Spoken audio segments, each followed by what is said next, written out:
வணக்கம் அன்பு நண்பர்களே.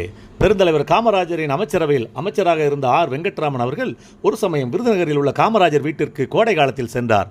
அப்போது காமராஜரின் தாயார் சிவகாமி அம்மாள் பனை ஓலை விசிறியால் விசிறிக்கொண்டு உட்கார்ந்திருந்தார். அதை கண்ட வெங்கட்ராமன் உடனே தம் சொந்த செலவில் ஒரு மின்விசிறி வாங்கி சிவகாமி அம்மாள் புழுக்கமில்லாமல் இருக்க தம் முன்னிலையிலே அதை உத்தரத்தில் பொருத்தி ஓட செய்துவிட்டு ஊர் திரும்பினார். பிறகு ஒரு சமயம் தலைவர் காமராஜர் விருதுநகர் வீட்டிற்கு சென்றபோது மின்விசிறியை பார்த்துவிட்டு விசாரித்தார். ஊரில் எல்லா வீட்டு பெண்மணிகளுக்கும் விசிறியால் தான் விசிறி கொண்டிருக்கிறார்கள். உனக்கு மட்டும் எதற்கு மின்விசிறி? உனக்கு மட்டும் ஏன் வெங்கட்ராமன் இதை வாங்கி தந்தார்? முதலமைச்சரின் அம்மா என்பதால் தானே. இது கூட ஒரு சலுகை தான், இதுவும் லஞ்சம் மாதிரி தான் என்று சொல்லிவிட்டு அந்த மின்விசிறியை அப்போதே விருதுநகரில் உள்ள காங்கிரஸ் கட்சி அலுவலகத்திற்கு எடுத்துக்கொண்டு போக சொல்லிவிட்டார். எப்பேற்பட்ட தலைவன் பாருங்கள்.